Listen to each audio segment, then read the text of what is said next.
Buenas tardes a todas y todos. Es un gusto estar con ustedes para el inicio de este ciclo tan interesante, denominado Protocolos para la salvaguarda de las niñas, niños y adolescentes como medida de prevención, detección y atención a las violencias en las escuelas públicas de educación básica en la Ciudad de México. Este ciclo tiene por objetivo proporcionar elementos teóricos, jurídicos, normativos y prácticos al personal docente, directivo y de supervisión acerca de la aplicación oportuna de los diversos protocolos que la Autoridad Educativa Federal en la Ciudad de México ha generado para la atención de las violencias. Esta primera sesión está denominada Marco Jurídico y Promoción de la Convivencia Escolar Pacífica, Armónica y Democrática. Y en esta sesión vamos a abordar exactamente cuál es la importancia de trabajar para que en conjunto desarrollemos espacios de convivencia escolar basada en valores y en la cultura de paz, desde un marco jurídico que nos regula a todos en las instancias educativas. Agradezco la presencia de las intérpretes de lengua de señas mexicanas, Bárbara Artemisa Villavicencio Barquín y Beatriz Marta Iglesias, para colaborar con nosotros en esta sesión. Invito a toda la audiencia a compartir sus dudas a través del chat a lo largo de la sesión. Para dar inicio, cedo la palabra al maestro David Acevedo Sotelo, especialista de la Autoridad Educativa Federal en la Ciudad de México, en la coordinación de asuntos jurídicos y transparencia, para que nos brinde un mensaje de bienvenida. Adelante. Hola, ¿qué tal? Muy buena tarde tengan todos ustedes, amigos, amigas. Agradezco la oportunidad que me otorga la maestra Rosario Sánchez Ramos, directora general de Planeación, Programación y Evaluación Educativa, y por supuesto todas y todos los que han hecho posible la concreción de estas pláticas. De igual manera, a ustedes por su presencia y su participación. La Autoridad Educativa Federal en la Ciudad de México es un órgano desconcentrado de la Secretaría de Educación Pública, que tiene como parte de sus objetivos prestar servicios de educación inicial, básica, incluyendo la indígena, especial, así como la normal, y demás para la formación de maestros en educación básica en el ámbito de esta Ciudad de México, por lo que se concibe como un ente público garante de velar por el interés superior de la niñez, de las niñas, niños y adolescentes. Y también busca hacer valer el ejercicio pleno de sus derechos, entre ellos el derecho humano a la educación. Y nuestro decreto de creación de la Autoridad Educativa Federal, nuestro reglamento interior de la SEP, nuestro manual de organización general de la Autoridad Educativa Federal, señalan a todas las unidades administrativas que la conforman obligaciones, facultades en materia educativa, formativa, normativa, de capacitación, entre otros. No hablaré de las demás áreas, unidades administrativas, sino voy a abocarme a la coordinación de asuntos jurídicos y transparencia. En esta área tenemos tres direcciones, una que es la contenciosa a cargo de Jaime Laguna Ley, en donde atendemos a las figuras educativas las 24 horas del día, los 365 días del año, si así nos lo piden, para atender a nuestra comunidad por eventualidades, o sea, que van desde un choque a una barda que se dio, por ejemplo, el día de ayer, hasta la asesoría a víctimas de abuso sexual infantil. Llevámoslo ahí los juicios laborales, los juicios de amparo, las denuncias penales, entre otras. Llevamos la atención de requerimientos judiciales, ministeriales.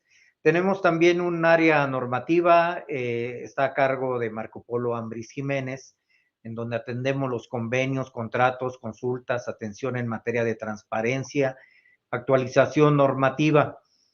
Tenemos igualmente una unidad de atención al maltrato y al abuso sexual infantil, que está a cargo de Adriana Esparza Bello, donde atendemos por un ejemplo, a las diversas organizaciones de derechos humanos, CNDH, CONAPRED, COPRED, Derechos Humanos de la Ciudad de México, y le damos seguimiento a los requerimientos y recomendaciones en dado caso que nos hagan, con personal especializado Atendemos las intervenciones que realiza la Guamasi, buscando que éstas sean más prontas y expeditas. Tenemos también ahí en la Guamasi la mediación como herramienta de solución de conflictos. En materia de capacitación, se busca la capacitación permanente, de ahí que se haya buscado con profesionistas en los temas presentar este ciclo de conferencias respecto a protocolos para la salvaguarda de las niñas, niños y adolescentes como medida de prevención, detección y atención de las violencias en escuelas públicas de educación básica en la Ciudad de México, buscando proporcionar elementos teóricos, jurídicos, normativos y prácticos para el personal docente, directivo y de supervisión que nos acompaña. Acerca de la aplicación oportuna de los diversos protocolos que la Autoridad Educativa Federal en la Ciudad de México ha generado para la prevención, detección, atención y no repetición de las violencias.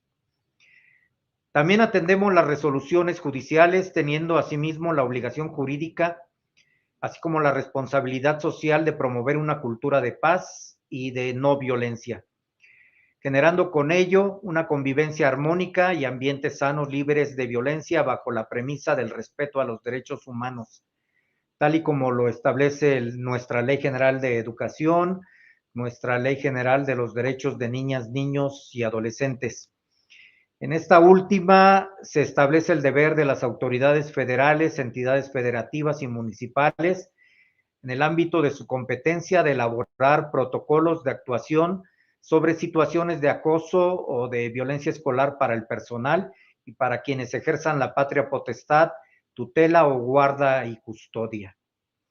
La Autoridad Educativa Federal en la Ciudad de México, a través de las direcciones generales que la conforman, ha puesto a disposición de la comunidad educativa y del público en general diversos documentos. Así tenemos los protocolos para la prevención y atención de las violencias en las escuelas, tanto públicas como privadas. Tenemos nuestra guía operativa para la organización y funcionamiento de los servicios de educación básica para escuelas también particulares. Tenemos el modelo integral para la convivencia de educación inicial, básica y especial en la Ciudad de México, que contempla los lineamientos para el funcionamiento y el fortalecimiento de la convivencia escolar, prevención de las violencias en la escuela y la atención de las quejas o denuncias por violencia, maltrato, acoso y abuso sexual infantil en los planteles tanto públicos como privados. Tenemos también los marcos para la convivencia escolar en las escuelas de educación preescolar, primaria y secundaria para esta Ciudad de México. Este esfuerzo no se hubiera podido llevar a cabo sin el apoyo que le dio, el impulso que le dio en su momento el doctor Luis Humberto Fernández Fuentes, que fue el titular de la Autoridad Educativa Federal, porque estos instrumentos fueron durante su administración y estos instrumentos jurídicos son la base para las presentes capacitaciones, mismas que serán expuestos por conocedores de los temas respectivos. Vamos a tener 4 sesiones virtuales programadas a partir del día de hoy hasta el día jueves 7 de marzo, y los especialistas invitados nos van a contribuir a fortalecer nuestros saberes respecto al marco jurídico que establece una educación libre de violencia para nuestras niñas, niños y adolescentes dentro de los planteles educativos. Finalmente, me queda agregar que reitero mi agradecimiento a todos ustedes por acompañarnos y enriquecer con su presencia y participación el inicio de este nuevo ciclo de conferencias. Sean bienvenidos. Buena tarde. Muchas gracias. Qué interesante ir partiendo de lo general a lo particular, irnos enmarcando precisamente en todos estos temas. Y para continuar profundizando en la parte del marco jurídico y legal, le voy a ceder la palabra a María Esther González Ocaña, especialista de la Autoridad Educativa Federal en la Ciudad de México en la coordinación de asuntos jurídicos quien va a abordar precisamente un poco más de este tema. Maestra, ayúdenos. ¿Qué es el marco jurídico y por qué es importante conocerlo para crear una convivencia armónica dentro de nuestros espacios escolares?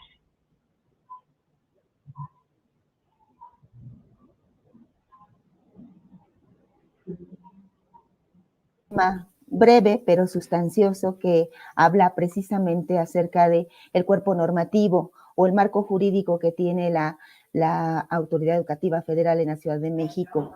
¿Qué es? Como ya lo dijo el maestro, es un cuerpo de leyes, reglamentos que nos apoyan para enmarcar todas las acciones que se realizan en los planteles educativos y que sirven a la comunidad precisamente para generar estrategias que lleven a una convivencia libre de violencia.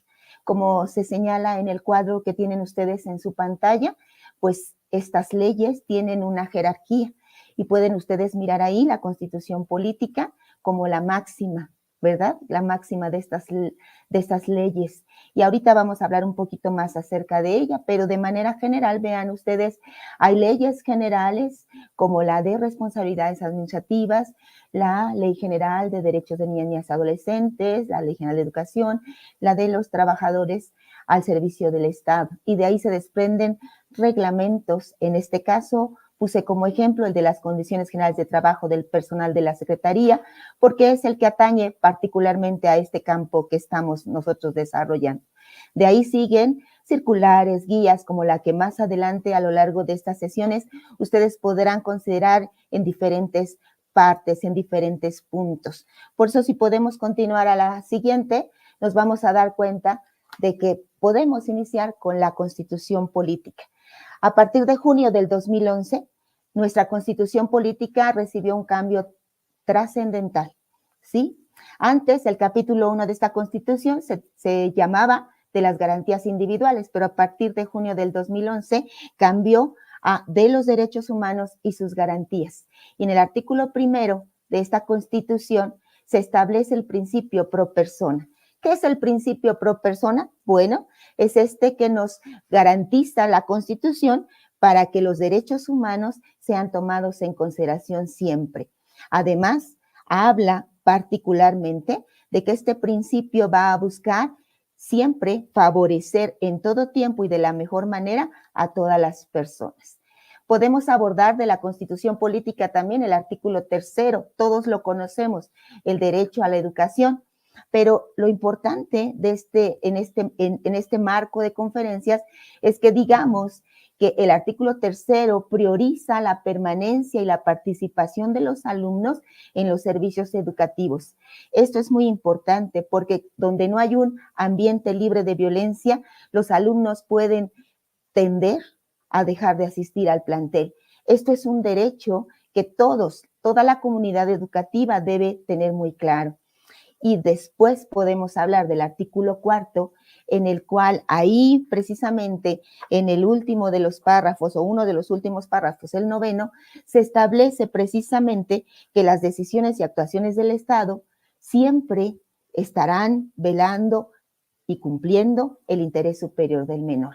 El principio del interés superior de la niñez es fundamental. ¿Por qué? Los derechos de los niños deben de ser valorados por encima incluso de los adultos. Más adelantito vamos a ver en otra ley que también así lo establece.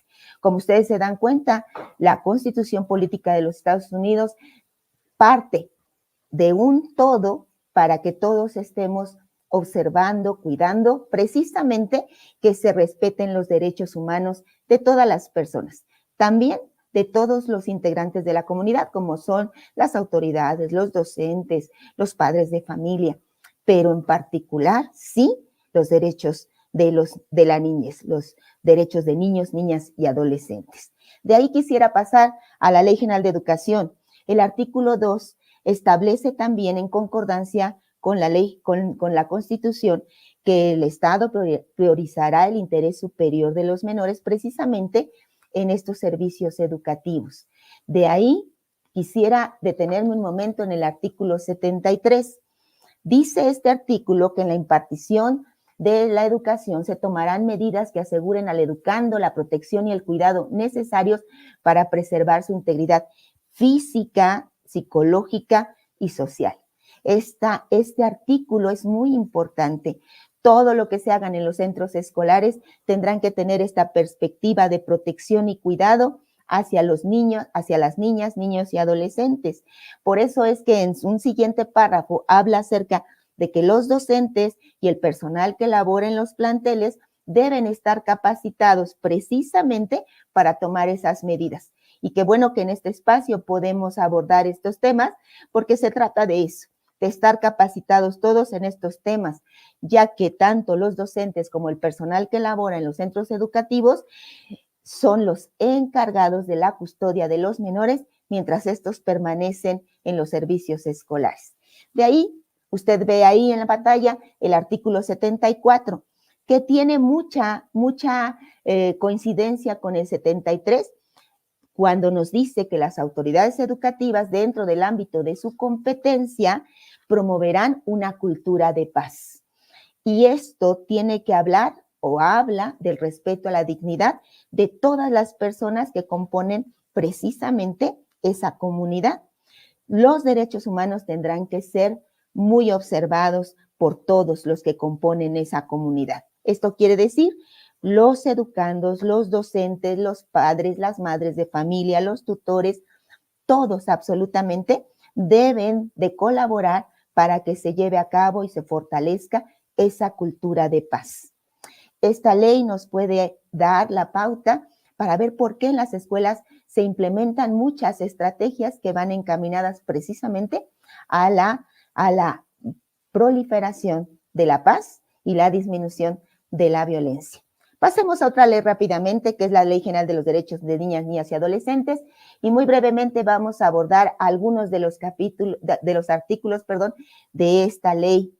Usted ve ahí el artículo 2, que es muy importante porque dice que todos los entes, todas las autoridades realizarán acciones y tomarán medidas que favorezcan a los menores. El interés superior de la niñez debe ser considerado de manera primordial en toda decisión cuestionable. Incluso dice en el párrafo 6 de este artículo que cuando hay alguna situación que afecte, alguna toma de decisiones que afecte a niños, niñas y adolescentes, prevalecerán los derechos de los niños porque son personas en formación. Entonces, siempre se tiene que tomar en cuenta las repercusiones que podrán ocasionar en los niños cuando se tome algún tipo de decisión. Usted ve ahí el artículo 6, son los principios rectores que se establecen en esta ley y nuevamente en este artículo se establece el interés superior de la niñez, la igualdad sustantiva, que quiere decir darle igual trato a los menores, el principio pro persona nuevamente, el acceso a una vida libre de violencia y el derecho a un adecuado desarrollo evolutivo de la personalidad de niños, niñas y adolescentes. Siguiendo adelante, usted mira ahí el artículo 17 y es el derecho de prioridad. El derecho de prioridad establece que el niño, que la niña, el niño, el adolescente tiene prioridades, tiene prioridad de atención, la prioridad de la salvaguarda de todos sus derechos. ¿Esto qué quiere decir? Que se le brinde protección y socorro en cualquier situación, que se le atienda antes incluso que a los adultos y que todas las políticas que se generen en los ámbitos gubernamentales siempre tengan en consideración diseño y ejecución de programas que protejan a la niñez mexicana, ¿sí? Ahí en el artículo 46 usted mira que los niños tienen derecho a vivir libres de toda forma de violencia. Y el 47 que complementa dice que las entidades federativas en el ámbito de la competencia de cada uno están obligadas a tomar medidas para prevenir, atender cualquier caso en niñas, niños y adolescentes que puedan presentarse por descuido, negligencia, abandono, abuso físico, psicológico o, obviamente, el sexual. Esto nos habla precisamente de la importancia de que todas las autoridades y todos los que forman parte de la comunidad educativa tomen estrategias que puedan ayudar a la proliferación de la cultura de paz. Por último, el 76 de esta ley establece el derecho a la intimidad, ¿Qué es esto? Los niños tienen derecho a que se les resguarde toda aquella información que tenga que ver con su vida personal y familiar. Tienen derecho a la protección de sus datos personales, a que no se traten de realizar injerencias arbitrarias en su vida, a que se divulgue su presencia o alguna situación más allá de lo que conveniente deba de ser, ¿sí? Esta Ley General de Derechos de las Niñas, Niños y Adolescentes enmarca muchos más artículos, pero he traído estos para que tengan ustedes un marco general de la protección de los mismos. Quisiera pasar en estos últimos pensamientos a la Ley Federal de los Trabajadores al Servicio del Estado. Es importante que consideremos solamente por esta ocasión estos dos artículos, 46 y 46 bis. El 46 habla de que los trabajadores tienen derechos y no podrán ser suspendidos esos derechos sino por causa justa. Hay una fracción, la quinta, donde habla específicamente de que tiene que ser por resolución del Tribunal Federal de Conciliación y Arbitraje.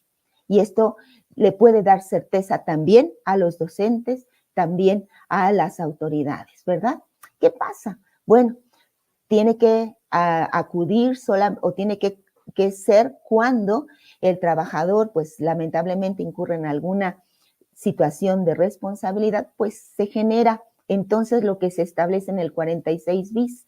Es lo que llamamos o conocemos como el acta administrativa con fundamento en este artículo. Tiene que ver con el inciso F, casi siempre, ¿verdad?, del artículo 46. ¿Cuándo se levanta un acta administrativa? Bueno, pues cuando los servidores públicos comprometen con su descuido, imprudencia o negligencia el cuidado de menores que tienen a su cargo. Se los dejo aquí precisamente para que ustedes consideren que la normatividad, al conocerla, nos sirve como una herramienta que podemos utilizar adecuadamente en cualquier situación y que en esa normatividad, por supuesto, que están contenidos los derechos de los niños, pero también de todos los servidores públicos que están a cargo o que componen el ámbito educativo. Por último, y solamente como mención, vamos a hablar precisamente de la Ley General de Responsabilidades. Dos artículos de esta ley que quiero que ustedes consideren en esta tarde es el 6 y el 7. El 6 dice que nosotros, todos los entes públicos, están obligados a crear y mantener condiciones estructurales y normativas que permitan el adecuado funcionamiento de todo el Estado, ¿sí? Y el 7 habla precisamente de cómo debemos de ser los servidores públicos. El desempeño de nuestro encargo debe darse desde los principios de disciplina, legalidad, objetividad, profesionalismo, honradez, lealtad. Todo esto dentro de un marco de integridad que permita que todas las rendiciones de cuentas que demos a la sociedad estén enmarcadas en actos loables, en actos adecuados. Entonces, la normatividad, quiero finalizar, es, reitero, esa herramienta que toda la comunidad educativa debe conocer y utilizar, porque cuando la conocemos y la utilizamos adecuadamente, sirve para generar certeza de las acciones que realiza el Estado, de las acciones que deben realizar las autoridades educativas y de las acciones que están también comprometidas a ejercitar toda la comunidad, como son los padres de familia, los alumnos y todos los que la componen. A lo largo de estas sesiones, seguramente ustedes seguirán viendo más y más de este cuerpo normativo que debemos conocer y utilizar adecuadamente. Muchas gracias por su atención. Muchas gracias, maestra. Es fundamental estas dos situaciones que usted menciona, la importancia y la trascendencia de que el centro de todos estos marcos y protocolos son las y los niños, las y los estudiantes y adolescentes en nuestras escuelas. Y el otro punto es cómo vamos a ir abordando precisamente los protocolos a lo largo de estos 4 días. Los vamos a invitar a seguirnos de aquí al día jueves a las 5 de la tarde con diferentes temáticas que posteriormente les voy a presentar. Ahora bien, Le voy a ceder la palabra a Blanca Ortega Sánchez, especialista de la Autoridad Educativa Federal en la Dirección de Convivencia, para que nos aborde el siguiente tema. ¿Cuáles son los elementos a considerar para lograr una convivencia escolar pacífica con nuestras niñas, niños y adolescentes en las escuelas? Adelante, Blanca.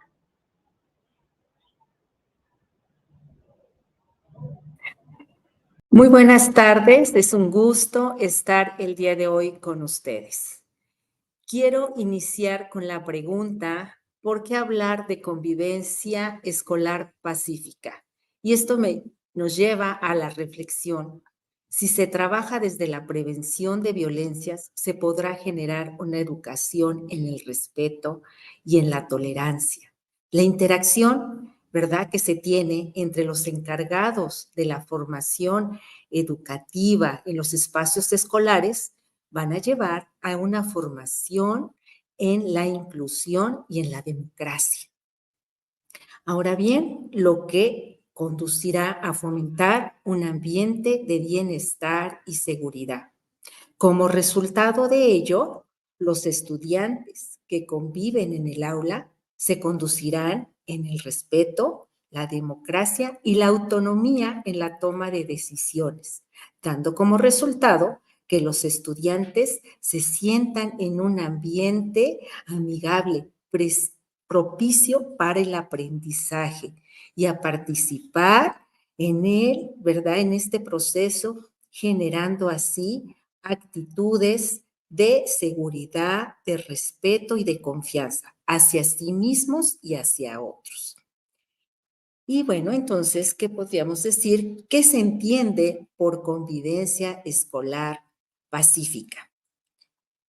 Es generar un ambiente en el cual tanto estudiantes, profesores, personal administrativo interactúan de manera armónica, respetuosa, donde se promueve ese respeto mutuo, la empatía, la tolerancia, y ello pues va a conducir a un bienestar emocional, favoreciendo el desarrollo integral de toda la comunidad educativa. Para lograr una convivencia pacífica escolar, hay que trabajar en la educación, ¿verdad?, socioemocional y el desarrollo de habilidades sociales, lo que permitirá a las y los alumnos tener mayor conocimiento de su persona, a la identificación de sus emociones y a reconocer cómo reaccionar ante situaciones de conflicto. En ese sentido, se podrá determinar la forma más adecuada y eficaz para resolver una determinada situación de manera constructiva y colaborativa, conduciendo así a una resolución pacífica de algún conflicto que pueda surgir. En el espacio escolar se debe priorizar el bienestar emocional para que conduzca a generar un ambiente propicio para el desarrollo del aprendizaje integral de todos los miembros de la comunidad. Para lograr una convivencia pacífica es fundamental hablar también de convivencia inclusiva. Dentro de la escuela hay que trabajar hacia orientar sobre el trato digno y respetar la diversidad de las formas en el ser, pensar y actuar. Eso permite a los estudiantes conocer, comprender y valorar a sus compañeros, el reconocimiento de sus logros y esfuerzos y capacidades. Tengamos presente que ello pues los va a conducir a ser empáticos, a tener cuidado en las necesidades de los otros y a generar un trabajo colaborativo. El valorar y reconocer las diversas características de cada estudiante promoverá un ambiente donde todas y todos tengan libertad de expresar sus ideas, las formas de ser y actuar. Esto conducirá a los estudiantes a una identidad auténtica, que les permita sentirse aceptados y seguros, sin temor a enfrentar, ¿verdad?, situaciones de discriminación o rechazo. Ahora bien, otro aspecto fundamental a considerar es la convivencia democrática. Esta está orientada a la participación y corresponsabilidad de diferenciar, ¿verdad?, estos conflictos que se pueden presentar, de todas estas diferencias que se dan en nuestra interacción cotidiana, ¿verdad? Y de a partir de ahí destacar, ¿no?, la importancia de poder hacer una construcción colectiva de reglamentos y normas con enfoques de principios éticos, donde impere el diálogo reflexivo y el manejo formativo de conflictos.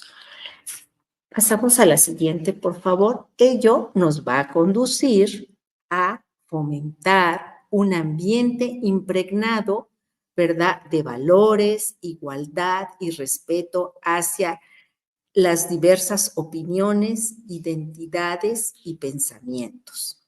Tomar decisiones de manera participativa, considerando la variabilidad de los puntos de vista, y así garantizar la inclusión de todas las opiniones en el proceso.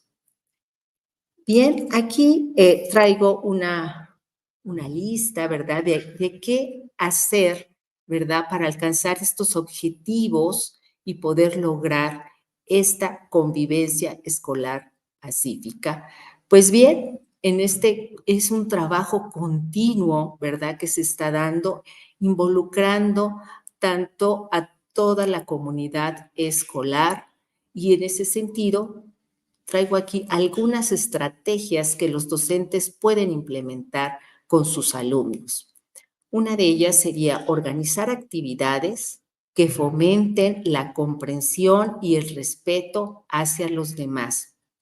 Podríamos hacer un role-playing, círculos de discusión grupal, aprovechando alguna situación, ¿verdad?, que se esté generando en el ambiente escolar, establecer normas de convivencia, aplicar consecuencias en el sentido de que ellos mismos puedan determinar qué acciones se puedan dar cuando alguien no está cumpliendo con alguna de las normas que ellos mismos establecieron. Aquí es importante que en conjunto se vayan estableciendo estas normas de convivencia. Propiciar ambientes donde los alumnos se sientan cómodos compartiendo sus preocupaciones y problemas, porque van a sentirse escuchados. Fomentar el trabajo en equipo por medio de proyectos que requieran, ¿verdad?, en que los alumnos trabajen en conjunto para lograr objetivos comunes. Mostrar comportamientos positivos como el respeto, la tolerancia y la resolución de problemas de manera pacífica, que esto lleve hacia lo que sería un trato adecuado hacia los demás.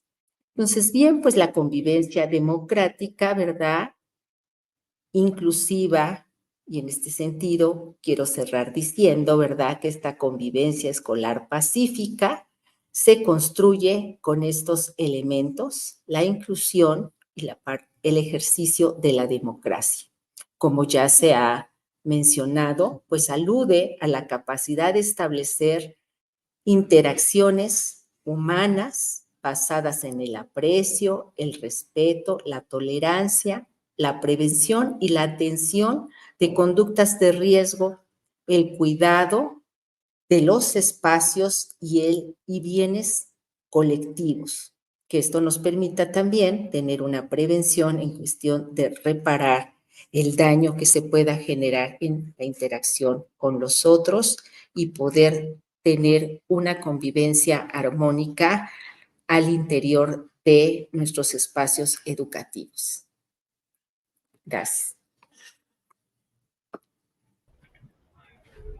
Muchas gracias por compartir precisamente cuáles son las características de una convivencia armónica y cómo es que la participación democrática de las y los estudiantes es fundamental en este arduo trabajo.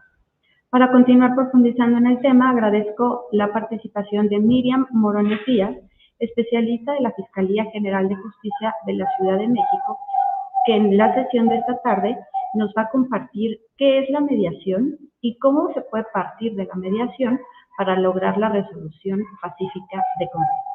Adelante. Muchísimas gracias. Buenas tardes a todos y todas.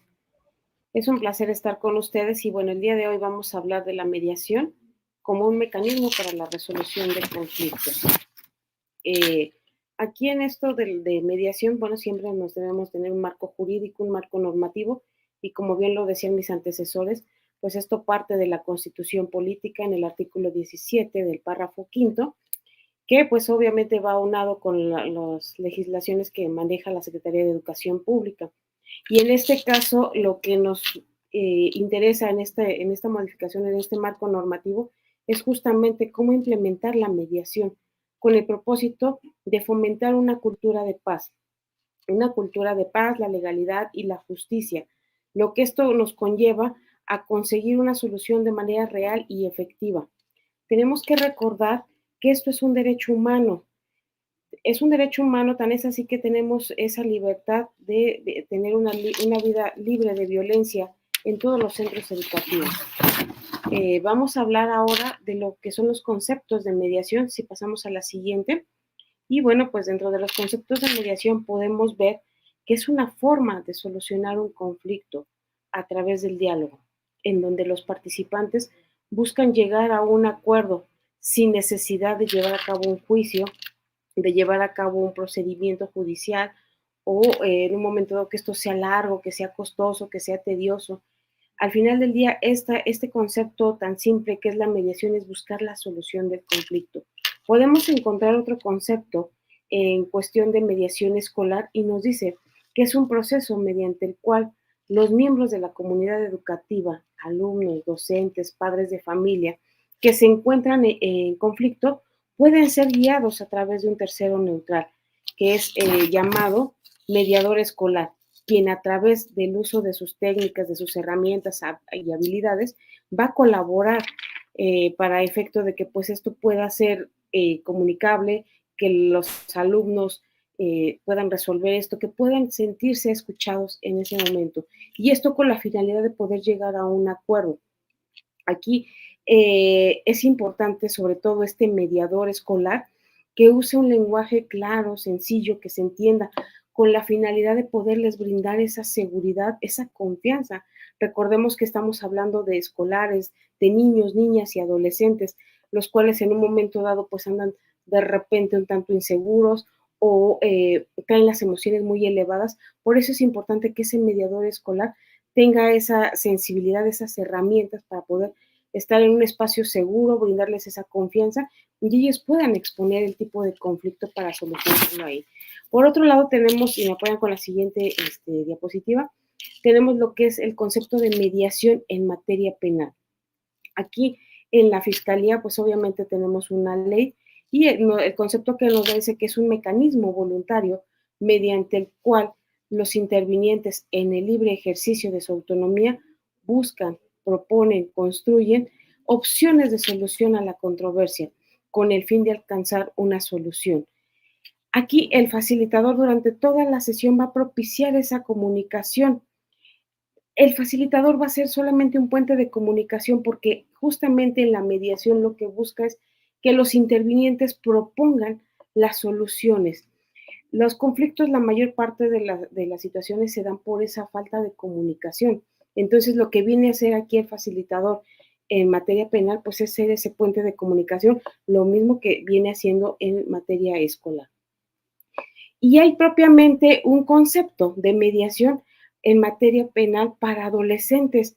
Recordemos que, bueno, pues anteriormente, antes de la reforma del 2008 a nuestro sistema de justicia, las conductas que desplegaban los niños, niñas y adolescentes de los 12 hasta antes de los 18, pues eran consideradas como travesuras. Hoy, en la actualidad pues ya está constituido como una conducta posiblemente delictiva. Y bueno, dentro de la mediación en materia de adolescentes nos dice que es un mecanismo voluntario mediante el cual la persona adolescente y su representante, junto con la víctima u ofendido, buscan, construyen y proponen opciones a la solución. Aquí en estos lugares, pues obviamente el personal que intervenga siempre deberá estar debidamente especializado y obviamente tener esas herramientas, esas habilidades para poder escuchar, buscar la solución a ese conflicto. ¿Me apoyan con la siguiente diapositiva, por favor? Podemos encontrar distintos tipos de mediación. Como podremos ver, se manejan los tipos de mediación tanto penal, familiar, laboral, civil, vecinal, mercantil, escolar. La que el día de hoy nos ocupa es justamente este tipo de mediación escolar.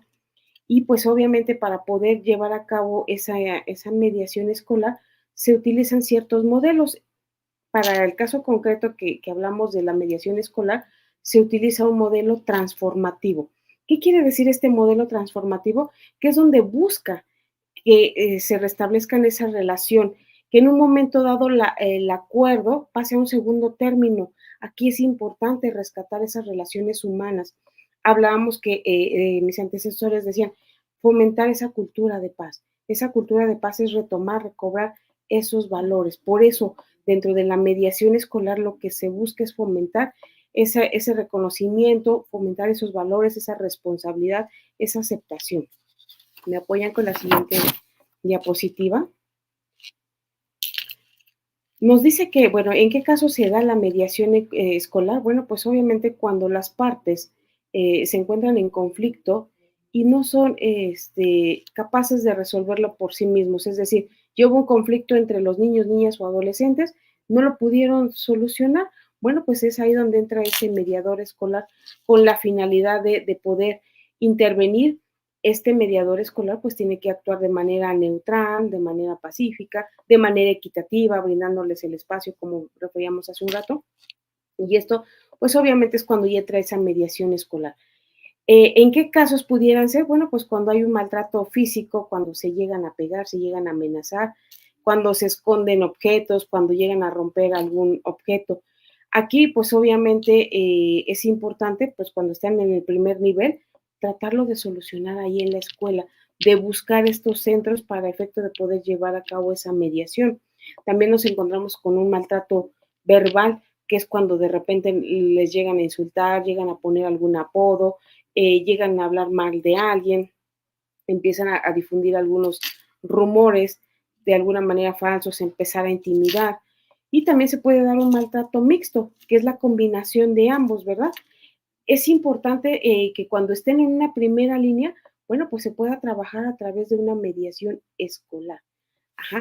Pero cuando ya esto sale de contexto, que en un momento dado se rebasan esos límites, bueno, pues ya tendría que buscarse esa mediación a través de las unidades especializadas en niños, niñas y adolescentes. ¿Qué ventajas se tienen de la mediación? Pasamos a la siguiente, por favor. Las ventajas que se tienen en la mediación en términos generales, bueno, pues obviamente es un mecanismo muy rápido. Nosotros lo podemos solucionar en una misma sesión, en el momento que nos sentamos a platicar, pues obviamente agotando todo un desarrollo, pues puede ser esto muy rápido. A diferencia de llevar todo un procedimiento ante una instancia judicial, pues obviamente esto va a ser muy largo. El proceso es confidencial. ¿A qué se refiere con esto? Pues que en un momento dado lo que se diga ahí tiene que ser tratado en ese momento con la finalidad de no perjudicar o beneficiar a nadie. Es un proceso muy económico, muy claro, porque en un momento dado se usa un lenguaje sencillo. Económico porque pues es dentro de las mismas instituciones, no se genera ningún gasto, a diferencia que si fuera en otra instancia, pues obviamente sí tienes que gastar en los traslados, en un momento dado que solicitas copias certificadas, en los audios, videos, qué sé yo. Uh-huh. El objetivo también o ventaja de esta mediación es que busca restablecer esas relaciones interpersonales. Aquí no hay ningún ganador y tampoco hay un perdedor. Lo cierto es que cuando estamos hablando de una mediación escolar, pues nos vemos constantemente, llegamos a ser vecinos, compartimos el mismo salón, nos vemos en un momento dado en el área de recreo. Entonces es justamente restablecer esa convivencia, esa paz armónica. También otra de las ventajas que se tienen dentro de la mediación es que facilitan la comunicación entre los intervinientes. Hay veces que de repente les decía yo, el conflicto se da por esa falta de comunicación y obviamente pues si nos facilita esa comunicación porque nos van dando lugar a cada uno, nos van escuchando, nos van entendiendo, bueno, pues obviamente facilita y propicia que en un momento dado se pueda solucionar esto. Otra de las ventajas que se tienen dentro de la mediación es que evita que escale el conflicto, es decir, que trascienda este conflicto. Pudiéramos hablar que empezamos con un te dije, nos dijimos, después ya terminamos amenazando, después golpeando, y bueno, pues las consecuencias van escalando. Por eso se pide que en un momento una de las ventajas de la mediación es evitar esa escalada de conflicto, que quede justamente en la solución a través del diálogo. Y bueno, la última de las ventajas que se tienen en esta mediación es la solución del conflicto siempre tiene que ser de manera voluntaria. Nosotros por decisión, por convicción, decidimos solucionarlo. Buscamos y proponemos nosotros mismos la solución, a diferencia que si estuviéramos en un procedimiento judicial, quien busca y quien propone la solución a ese conflicto va a ser un juez. Y a veces eso que dicta un juez no resulta ser justo. Y pues a veces es injusto para uno si es donde hay un ganador y un perdedor. Aquí en el área de mediación, pues justamente se busca la solución de manera voluntaria. En mediación también se manejan principios, tanto a nivel escolar como en materia de adolescentes. ¿Me apoyan con la siguiente diapositiva? Los principios en materia de mediación escolar van a ser la voluntariedad, la confidencialidad, la neutralidad, la imparcialidad, legalidad, equidad, honestidad, oralidad, el consentimiento de alguna manera informado. Esto es lo que se maneja en mediación escolar. En mediación, en materia de adolescentes, son algo similar los principios. La voluntariedad, porque siempre debemos que tener esa disposición para poder llegar a una solución. La información, los niños, niñas y adolescentes acompañados de sus tutores siempre deben de tener la información suficiente de las ventajas de la mediación, así como de las desventajas en un momento que pudiera conllevar esta parte. La confidencialidad, como bien lo decíamos, lo que se dice ahí, ahí se queda, para no afectar ni beneficiar a ninguno de los intervinientes. Otro de los principios que se manejan es la flexibilidad y la simplicidad. Hay que buscar esa flexibilidad, esa objetividad para poder llegar a una solución. Aquí, pues, atendiendo esa flexibilidad, pues es en un momento de poner en práctica esa empatía. ¿Cómo me gustaría poder solucionar esta parte para poder llegar a una solución? Ser muy objetivo para ver todas las áreas de oportunidad y poder llegar a una solución. Simplicidad, pues justamente los operadores del sistema en materia de niños, niñas y adolescentes, siempre tenemos que buscar un lenguaje claro, sencillo, que se entienda, que no sea tan complicado para que esto sea entendible. Por el otro lado, otro de los principios que se manejan es la imparcialidad. Aquí en estas mediaciones no se busca sancionar, juzgar, etiquetar o privar de la libertad a los niños, niñas y adolescentes. Lo que se busca es justamente que tenga esa seguridad. No estamos a favor de ninguna de las partes. Lo que nos interesa es justamente que se solucione el conflicto a través del diálogo. Principio de equidad, pues mantener ese equilibrio. El derecho que va a tener el niño o niña adolescente para exponer la situación, lo va a tener la otra parte. Y siempre desde ese equilibrio, jurídicamente hablando, y también en cuestión de las emociones. Por el otro lado, tenemos el principio de honestidad. Este principio de honestidad habla de compartir lo que en un momento dado, digamos, tiene que ser nuestra verdad, lo más apegado a esa realidad, porque muchas de las ocasiones, bueno, aquí en mediación no tenemos que pruebas, testigos o algo por el estilo. Nosotros trabajamos con la verdad, que lo que ustedes nos compartan. Es importante siempre expresar la verdad, retomando la cultura, fomentando ese valor de la honestidad. Pasamos a la siguiente diapositiva, por favor. ¿En qué casos podemos acudir a las unidades de mediación para niños, niñas y adolescentes? Como bien les decía anteriormente, bueno, pues en la mediación escolar siempre tratan de buscar la solución de ese conflicto de manera pacífica a través del diálogo cuando sean conflictos de primera línea. Pero cuando esto ya rebasa la línea, pues obviamente hay que acudir ante una instancia jurídica, en este caso las unidades de mediación especializadas en niñas, niños y adolescentes. ¿Qué casos pudiéramos conocer? Se me ocurre ahorita por mencionar un robo de cualquier objeto. De repente los niños, niñas, adolescentes llegan a llevar un celular, pues ya cuando menos sienten ya no está ese celular, ¿verdad? Pues por ahí se da un robo. Las lesiones que en un momento dado se llegan a propinar, y pues estas lesiones quizás a lo mejor puedan poner en riesgo la integridad de la persona. Bueno, pues conocemos ahí las amenazas que en un momento dado pueden llegar a causar esa afectación en la persona. Un abuso de confianza, esto sí se da muchísimo en estos casos a nivel secundaria, preparatoria, ¿no? Que prestan la libreta para que pasen un apunte o que porque vienen los exámenes y ya de repente ya no se los entregan. Pues ahí se da un abuso de confianza, bien pudiéramos verificar. Obviamente son situaciones que se pueden solucionar en la primera línea a nivel de la mediación escolar. Un daño a la propiedad, de repente, pues sin querer, estábamos en educación física y pues por azares del destino, a lo mejor un manotazo y se cayeron los anteojos, se rompieron. Bueno, pues ahí hay un daño a la propiedad. Poder verificar este tipo de conflictos que se presentan. De ahí, bueno, pues hay otro tipo de tipo penal que se pudieran manejar. Esos ya se pudieran ser muy esporádicos, pero se llegan a dar, ¿no? Un homicidio culposo, no era la intención causar la muerte, pero bueno, se presenta. El allanamiento, muchas de las ocasiones los adolescentes de repente ya que empiezan a querer buscar el conflicto, van hasta el domicilio del niño, niña, adolescente y empiezan a decirles de cosas, ¿no? También se da mucho lo que es la discriminación. En ese sentido, pues es cuando se atenta con la dignidad de las personas. Y bueno, pues es un tipo de situaciones que se pudieran manejar en la unidad de mediación especializada para niños, niñas y adolescentes.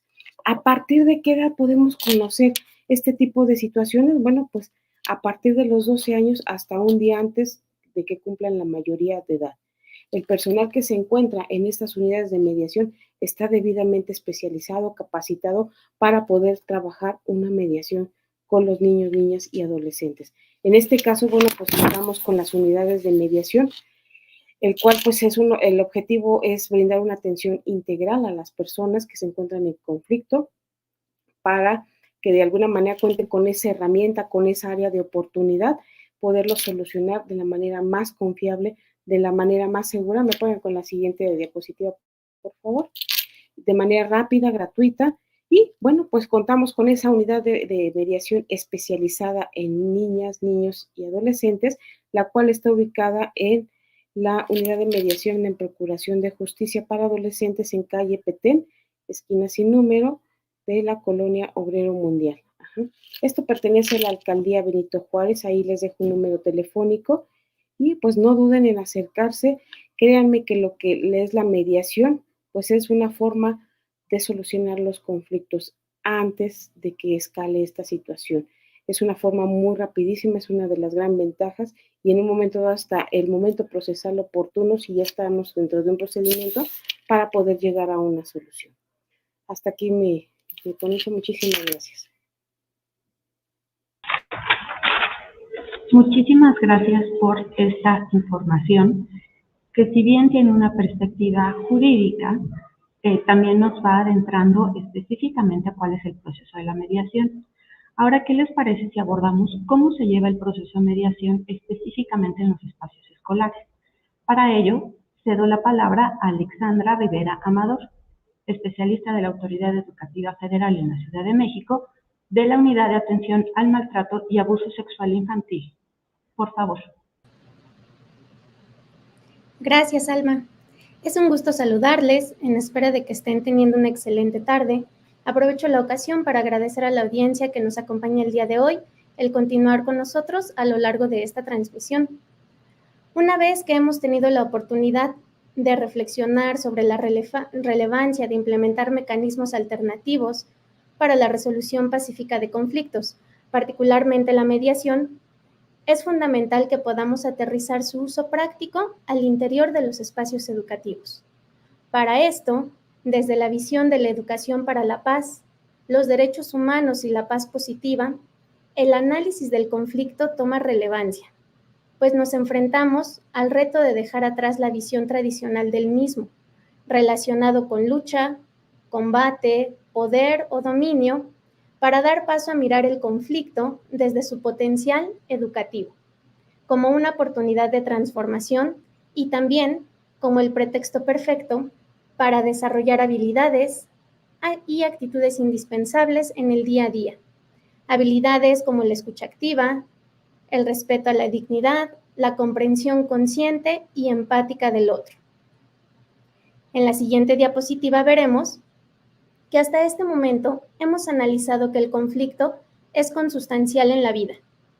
Entonces, les propongo que partamos del hecho de que los espacios educativos, en este caso las escuelas, no serán ajenas a la existencia de este, ya que la dinámica en las que se ven inmersas las relaciones cotidianas, aunado a las diversas percepciones de sus integrantes, pueden llegar a contraponerse. Seguramente para este momento, varios o varias de ustedes ya trajeron a su mente alguna vivencia surgida en su contexto educativo y que puede estar estrechamente ligada a experiencias en donde el conflicto fue el protagonista principal. Entonces, retomando lo anterior, podemos identificar que dentro de la escuela pudiesen tener lugar dos tipos de conflictos escolares. El primero de ellos lo identificaremos como aquello que ocurre dentro de las personas, desde lo individual. Lo podemos conocer o llamar como dilemas o intrapersonales. Pero por otro lado, hablaremos de esos conflictos que se suscitan entre las personas, conocidos como disputas o interpersonales. Y es justamente en este punto donde se apertura la posibilidad de implementar la mediación educativa. Ahora, a partir de este momento y como lo revisamos en la lámina siguiente, les invito a tomar en cuenta que el hecho de que el conflicto sea natural o consustancial a la vida no puede ser sinónimo de violencia, dado que la violencia o las manifestaciones de conductas tendientes a generar daño desde el punto de vista de las ciencias sociales son conductas culturalmente aprendidas y replicadas. No obstante, la relación conflicto-violencia puede ser interdependiente. Esto si un conflicto persiste y no se atiende adecuadamente. Es entonces cuando puede surgir la violencia. Por otra parte, es altamente probable que si el conflicto se atiende de manera temprana y de manera oportuna, la violencia pueda contenerse.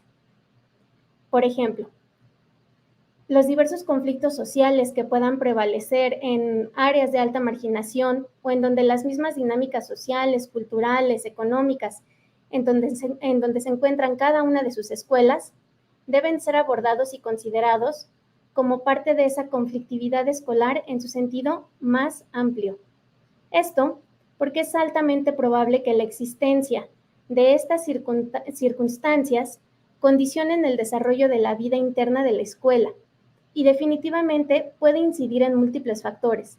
Factores como la asistencia regular a clases por parte de alumnos y docentes, el rendimiento académico, la tranquilidad o ausencia de ella que se perciba al interior de ese espacio escolar, la visión de futuro, la escala de valores que manejen cada uno de los integrantes de esa comunidad educativa o el valor de la educación como vía de transformación social.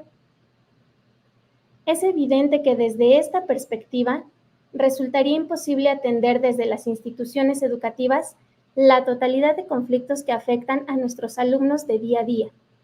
Por ello, es fundamental que el uso de los recursos disponibles sea estratégico para aprovecharlo con eficiencia y con eficacia. No obstante, para que esta situación se cumpla, es indispensable que reconozcamos cuáles son estos recursos con los que cuentan ustedes como integrantes de las comunidades educativas para el tratamiento específico de los conflictos que surgen en sus espacios. Lo anterior nos lleva a reflexionar sobre la importancia de comprometernos como integrantes de las comunidades educativas. Y esto será en un sentido de corresponsabilidad, entendiendo que es indispensable que cada madre, cada padre de familia, docente, personal administrativo y de asistencia al plantel, así como las autoridades escolares, cada uno en el ámbito de su responsabilidad, promuevan y apliquen nuevas formas de abordar el conflicto desde una visión no violenta, que propicie el diálogo, que sea colaborativa en tanto se sumen esfuerzos para superar la idea de que debe haber una parte ganadora y otra en desventaja. Y por último, empoderadora, toda vez que las partes participan de forma activa en la transformación del conflicto para dar solución a la problemática. Seguramente para este momento se están preguntando, ¿por qué la mediación y no otra alternativa? Como ya lo revisamos, recordemos que la mediación es un proceso que permite que las personas en conflicto se involucren de manera activa y asertiva en la transformación del mismo, y que en comparación con el arbitraje, la negociación o la conciliación, la mediación tiene objetivos muy claros, siendo uno de ellos la generación de espacios de convivencia en donde se promueva el trato digno de las personas involucradas en el conflicto y en donde la conclusión del mismo conlleve a la satisfacción y bienestar de todos los involucrados. En el ámbito educativo, como ya lo mencionó la licenciada Miriam, la mediación es un proceso mediante el cual los miembros de la comunidad educativa, alumnos, docentes, madres, padres de familia, autoridades y demás personal adscrito a la institución que se encuentren en conflicto, son guiados por un tercero neutral e imparcial llamado mediador escolar, quien a través del uso de herramientas, habilidades y estrategias deberá colaborar con las partes para que se comuniquen de manera efectiva. Aquí poniendo especial énfasis en la no vulneración de los derechos de los menores que se puedan ver involucrados en el presente conflicto.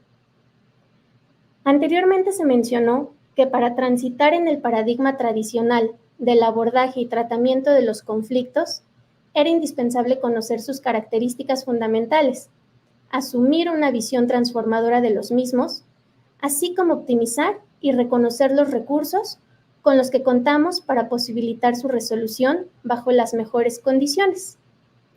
En este sentido, desde el año 2021, la Unidad de Atención al Maltrato y Abuso Sexual Infantil cuenta con el área de mediación educativa, la cual, de acuerdo a lo establecido en el numeral 132 de la Guía Operativa para la Organización y Funcionamiento de los Servicios de Educación Básica, Especial y para Adultos de Escuelas Públicas en la Ciudad de México, se presenta como una alternativa de prevención y resolución pacífica de los conflictos que puedan llegar a surgir en el ámbito escolar, ofreciendo a madres, padres de familia, tutores, personal docente, administrativo, de apoyo y asistencia a la educación y autoridades escolares la oportunidad de decidir voluntariamente, recordemos que esto nos lo mencionaban como uno de los principios de la mediación educativa, resolver el conflicto en la construcción de acuerdos de voluntades que sean satisfactorios, duraderos y que contribuyan a generar un ambiente sano y pacífico de convivencia. El área de mediación educativa de la UAMASI podrá avenir a las partes involucradas en una queja cuando se presente en el plantel un presunto caso de maltrato escolar, acoso escolar y conflictos entre trabajadores de las escuelas, de conformidad con lo establecido en el artículo 74 de la Ley General de Educación, gestionando los acuerdos entre las partes involucradas para la solución pacífica del conflicto a través del establecimiento de mesas de diálogo. Es importante que ustedes conozcan que quedarán excluidas del procedimiento de mediación educativa en la UAMASI las quejas o solicitudes relacionadas a casos de presunto abuso sexual infantil en el plantel educativo, a quejas o solicitudes por maltrato escolar que sean confirmadas y los casos de presunto hostigamiento o acoso sexual entre trabajadores. Las vías para solicitar la intervención del área de mediación educativa de la UAMASI son a través del correo electrónico que en un momento van a colocar en pantalla, que es correspondencia-guamasin@aefcm.gov.mx, o presentando directamente solicitud por escrito en la Oficialía de Partes de la Guamasi, en la sede que estamos pudiendo observar en pantalla. En ambos casos, la solicitud deberá contener los datos de contacto del peticionario, así como una breve descripción del conflicto suscitado. Para nosotros es muy grato informarles también que a partir del mes de abril del presente año se incorpora a la oferta educativa de capacitación que brinda la Guamasi el tema Mediación educativa para la resolución pacífica de conflictos escolares. Para realizar la solicitud de esta plática, las autoridades escolares deberán remitir solicitud por escrito a través del correo electrónico que también se está presentando en este momento. Les agradezco su atención, que tengan una excelente tarde. Muchas gracias, Alexandra. Y ahora vamos a dar paso a la sesión de preguntas y respuestas. Hemos visto inquietudes en el chat. Vamos a pedirle el apoyo a las especialistas para contestar dos de ellas que engloban muchas de los temas que hemos visto en el chat, y algunos otros, la verdad es que se han venido respondiendo a lo largo de la sesión a través de sus inquietudes, como los datos de contacto para las instancias o los especialistas que pueden acompañar en la mediación. Además, aprovecho el momento para recordarles que esta sesión y las subsecuentes quedan grabadas en YouTube para que ustedes puedan consultarlas y verlas con tranquilidad, revisar cualquier dato o cualquier comentario que quieran hacer posteriormente. De momento vamos a abordar las dos preguntas. Para la primera, le pido a Miriam, por favor, nos ayude a responderla. Y hemos leído en el chat varios aspectos o perspectivas con respecto a aquellos momentos, aquellos casos en los que hay renuencia, digamos, de parte de las y los alumnos o incluso los padres de familia a llegar a un acuerdo mediante este proceso o esta estrategia de mediación que nos han venido comentando a lo largo de la sesión. La pregunta, Miriam, sería, ¿cómo podemos o qué pueden hacer específicamente en el espacio escolar para abordar estos casos? Muchas gracias. Muchísimas gracias. Bueno, contestando esa pregunta, cuando hay renuencia por parte de los niños, niñas, adolescentes, incluyendo los tutores, bueno, es importante primero que nada llevar este tipo de preparaciones, sesiones individualizadas. Es decir, primero platicar con una de las partes, con el ofendido, justamente, eso sería el segundo plano, de primera instancia con el que causa la conducta. Es importante tener siempre a su tutor, a su padre, madre, que estén acompañados para que vean que no hay una vulneración. Por el otro lado, explicarles y brindarles esa seguridad de lo que conlleva esta mediación escolar, que en un momento dado ellos tengan esa certeza para posterior darle el paso, en este caso a la persona que recibe la conducta, que pudiera ser considerada la víctima, junto con su representante, su tutor, madre, para efecto de poder llegar a esa plática. Una vez que se logra dar esa información, concientizar de las ventajas y desventajas que se pudiera llevar a través de una mediación escolar, pues obviamente se les pregunta a las dos partes si sería su deseo de llevar a cabo un encuentro conjunto entre las dos partes, es decir, los niños, niñas o adolescentes. Siempre recordemos que esto debe de ser voluntario.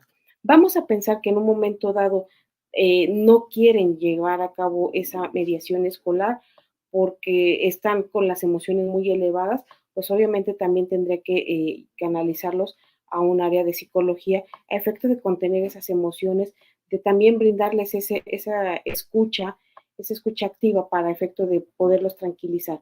Si ya pasado todo ese tipo de herramientas, no logramos llevar a cabo una mediación a través de la instancia educativa, bueno, pues es importante justo que alguien haga valer sus derechos y acudir a estas unidades de mediación, como bien se los comentaba.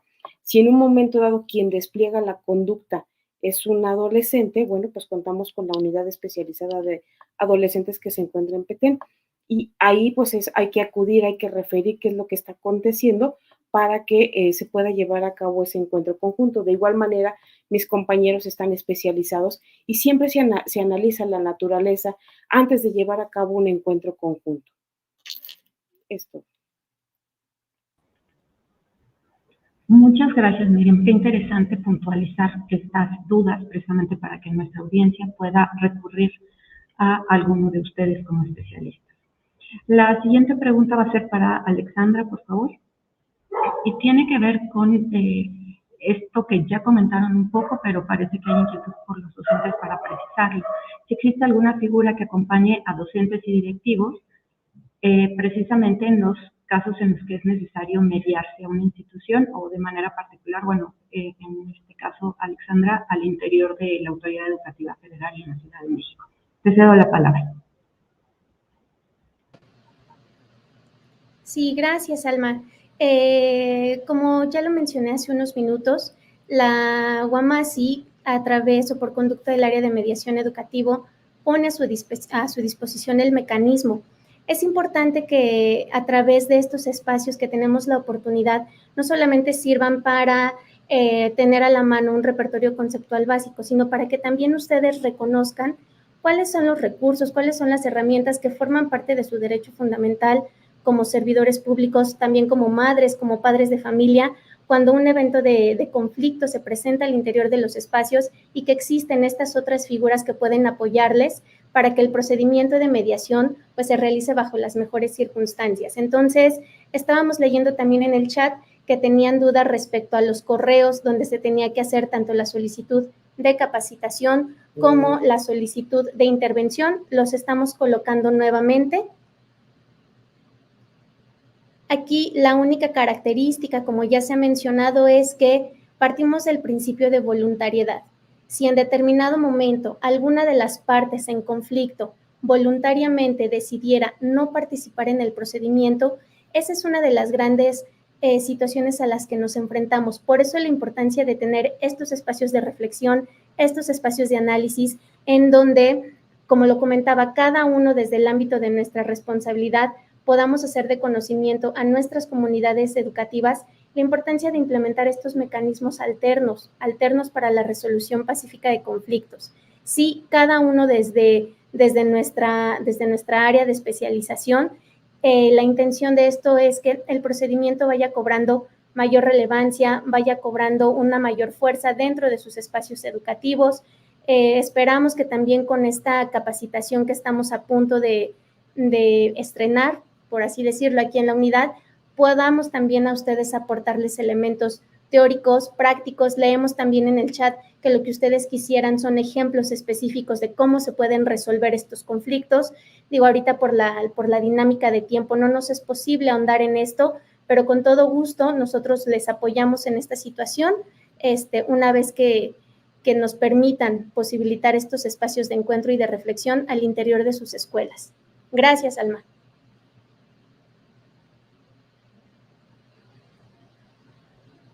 Gracias, Alexandra. Sí, sin duda, a partir de las inquietudes vertidas, se están trabajando nuevos espacios para profundizar en el tema y sobre todo para coadyuvar a que las y los docentes desarrollen las habilidades específicas para la resolución de conflictos en los espacios escolares. Hemos llegado así al cierre de esta sesión. Les invitamos, por favor, a seguir el resto del ciclo. Idealmente, acompáñenos a las 4 sesiones. Recuerden que pueden verlas en otro horario y en otro día a través de YouTube. Para el día de mañana a las 5 de la tarde tenemos el tema protocolos para la prevención de las violencias. Y así en subsecuente veremos otros protocolos a lo largo de la semana. Agradezco, por supuesto, la participación del maestro David Acevedo, de la maestra María Esther González Ocaña, por supuesto que Miriam y Alexandra como especialistas durante esta sesión, además de Blanca Ortega. A las compañeras de lengua de señas mexicanas, Bárbara Artemisa Villavicencio Barquín y Beatriz Marta Iglesias, que nos ayudan a llegar a cada uno de ustedes lo más posible. Estamos al pendiente y, por supuesto, que los esperamos el día de mañana a las 5 de la tarde. Muchas gracias por su atención este día.